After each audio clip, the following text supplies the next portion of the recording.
घाटी में अब ऑपरेशन बडगाम देखने को मिल रहा है। जी हां, टारगेट किलिंग से एक बार फिर से जम्मू कश्मीर की जो धरती है वो लाल हो गई है, क्योंकि गैर मुस्लिमों को आतंकियों ने बडगाम में गोली मार दी है। लेकिन ऐसे में सवाल ये उठता है कि आखिर ये आतंकी मान क्यों नहीं रहे हैं। सवाल ये भी उठ रहा है कि आखिर जम्मू कश्मीर में लोकतंत्र जो मजबूत हो रहा है, जो जड़ मजबूत हो रहा है, उससे आखिर दिक्कत किसको हो रही है। सवाल ये भी कि आखिर कैसे इन आतंकियों का सफाया होगा। रिपोर्ट देखिए।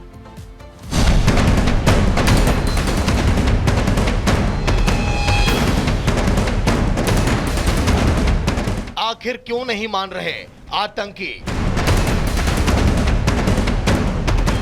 बडगाम में 2 गैर कश्मीरी लोगों को मारी गोली।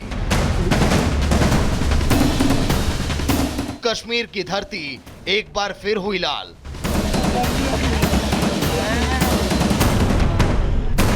बारह दिन पहले हुई थी 7 लोगों की हत्या। जम्मू कश्मीर में बीते कुछ दिनों से आतंकी वारदातों में काफी बढ़ोतरी देखने को मिल रही है। सेना के द्वारा आतंकियों को लगातार ढेर किया जा रहा है, लेकिन फिर भी उनके हौसले बुलंद हैं। आतंकी बड़े स्तर पर गैर कश्मीरी लोगों को निशाना बना रहे हैं और उनकी टारगेट किलिंग कर रहे हैं। अब शुक्रवार को कश्मीर के बडगाम से भी आतंकी हमले की खबर आई। यहां आतंकियों ने 2 गैर कश्मीरी लोगों को गोली मार दी और टारगेट किलिंग की घटना से एक बार फिर जमीन का जन्नत कहे जाने वाली कश्मीर की धरती लाल हो गई और 12 दिन पहले हुई 7 लोगों की हत्या के जख्मों को ताजा कर दिया। दरअसल इस बार जम्मू कश्मीर के बडगाम के मझामा गांव में आतंकियों ने 2 गैर कश्मीरी लोगों को गोली मार दी। दोनों घायलों को हॉस्पिटल में एडमिट किया गया। घायलों की पहचान सुफियान और उस्मान के रूप में की गई है। दोनों यूपी में सहारनपुर के रहने वाले हैं। ये बडगाम में जल जीवन प्रोजेक्ट में काम कर रहे थे। पिछले 12 दिनों में जम्मू कश्मीर में गैर कश्मीरी लोगों पर यह दूसरा हमला है। 20 अक्टूबर को गांदरबल जिले के गगनगीर इलाके में आतंकियों ने 7 लोगों की गोली मारकर हत्या कर दी थी। इनमें एक डॉक्टर की पहचान शहनवाज अहमद के तौर पर हुई थी। हाल ही में अखनूर में हुई मुठभेड़ के दौरान सुरक्षा बलों ने 3 आतंकियों को मार गिराया था। आतंकियों के पास से भारी मात्रा में हथियार, गोला बारूद और अन्य सामग्रियां भी बरामद की गई हैं। हथियारों के साथ सामान का इतना जखीरा मिलने से तय है कि ये आतंकी लंबे समय तक जंग के इरादे से बड़ी साजिश के तहत आए थे। बरामद किए गए सामान में अत्याधुनिक हथियार जैसे कि M4 कार्बाइन, AK-47 राइफल और अन्य सामग्री भी शामिल है। घाटी में अब लोकतंत्र की मजबूत होती जड़ों को देखकर आतंकियों की बौखलाहट बाहर आ रही है। छिपकर सेना पर वार करना और गैर कश्मीरियों को गोली मारना इस बात के सबूत हैं। अब ऐसे में सवाल ये है कि आतंकियों का पूरी तरह से सफाया कैसे होगा, ये देखने वाली बात होगी। Bureau report, Republic Bharat. और चलिए अब बात कर लेते हैं मिडिल ईस्ट में मचे टेंशन को लेकर के। मिडिल ईस्ट में महासंग्राम की स्थिति है। टेंशन लगातार बढ़ती जा रही है। बात इजराइल की करें तो इजराइल इस वक्त 7 मोर्चों पर जंग लड़ रहा है। लेकिन इसके अलावा अगर आपको बता दें, एक बार फिर से ईरान ने धमकी दी है इजराइल को, और ये धमकी पुनीता हमले को लेकर के दी है।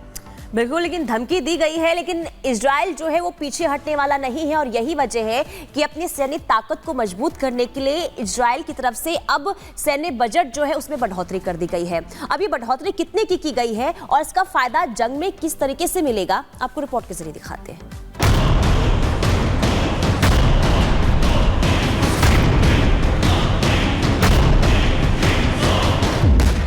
साल पहले इजराइल की जो जंग हमास के साथ शुरू हुई थी और हिजबुल्लाह से होते हुए ईरान, हूती और सीरिया अब जा पहुंची है। यानी साफ है कि इस वक्त नेतन्याहू की ब्रिगेड 1-2 नहीं बल्कि कई मोर्चे पर लड़ाई लड़ रही है।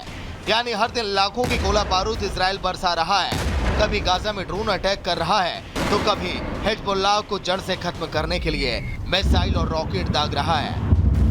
नेतन्याहू की सेना ने ईरान के अटैक का प्रतिशोध लिया तो अब ईरान ने फिर से बड़ा हमला करने का ऐलान कर दिया है। उसके सुप्रीम लीडर ने साफ कहा है कि वो इजराइल को इसके लिए सबक जरूर सिखाएगा। ईरान इसके लिए अपने रक्षा बजट में 200% की वृद्धि की है। ऐसे में नेतन्याहू ने भी कैबिनेट की बैठक की जिसमें साल 2025 के लिए देश का बजट पारित किया। इसमें गाजा में युद्ध और लेबनान पर इजरायल के आक्रमण के जारी रहने के कारण रक्षा खर्च में वृद्धि की। इजरायल एक ऐसा देश है जिसकी सैन्य ताकत सबसे बेहतर मानी जाती है और इसके लिए वो हर बार रक्षा बजट पर ज्यादा जोर देता है। नेतन्याहू ने कैबिनेट की बैठक में रक्षा के लिए जो बजट पास किया 1-2 करोड़ नहीं बल्कि वो अरबों में है। इजरायल ने आवंटित रक्षा खर्च को कम से कम 27.2 बिलियन डॉलर तक बढ़ा दिया है। हालांकि कैबिनेट की आगे की चर्चा के बाद इसे 40 बिलियन डॉलर तक बढ़ाया जा सकता है। इजरायल ने पिछले साल रक्षा पर 27.5 बिलियन डॉलर खर्च किए थे। कैबिनेट से रक्षा बजट में बढ़ोतरी की हरी झंडी मिलने के बाद नेतन्याहू ने इसे महत्वपूर्ण बताया और कहा, בשנת מלחמה. אני רוצה להגיד בעניין הזה שהתקציב שאנחנו מביאים למשרד הביטחון אינו כולל את מרכיבי ההתעצמות של... नेतन्याहू ने यह फैसला ऐसे समय लिया है जब ईरान ने कुछ दिन पहले ही अपने रक्षा बजट में 200% की बढ़ोतरी की है और 5 नवंबर से पहले इजरायल पर पलटवार करने का ऐलान किया है। ऐसे में नेतन्याहू अपने देश की रक्षा को लेकर गंभीर हो गए हैं। भले ईरान इजरायल पर आंखें गड़ा रहा हो, लेकिन इजरायल अपने दुश्मनों को नेस्तनाबूद करने में कोई कोर कसर नहीं छोड़ रहा है। आईडीएफ ने गाजा के खान यूनिस में हमास के राजनीतिक ब्यूरो के मेंबर अल-दीन कसाब को टारगेट कर ढेर किया है। उधर लेबनान में भी इजरायल अटैक जारी है। हिजब की कड़ इजरायली फोर्स चुन चुनकर अटैक कर रही है। पिछले साल अक्टूबर से अब तक लेबनान में इजरायली हमलों में कम से कम 2,897 लोग मारे गए और 13,150 घायल हुए हैं। सबसे बुरा हाल बेरूत का है, जहां पर आईडीएफ हवाई हमला कर रही है, जिसमें सैकड़ों इमारत ध्वस्त हो रही है। वहां रह रहे आम लोग इधर उधर शरण ले रहे हैं।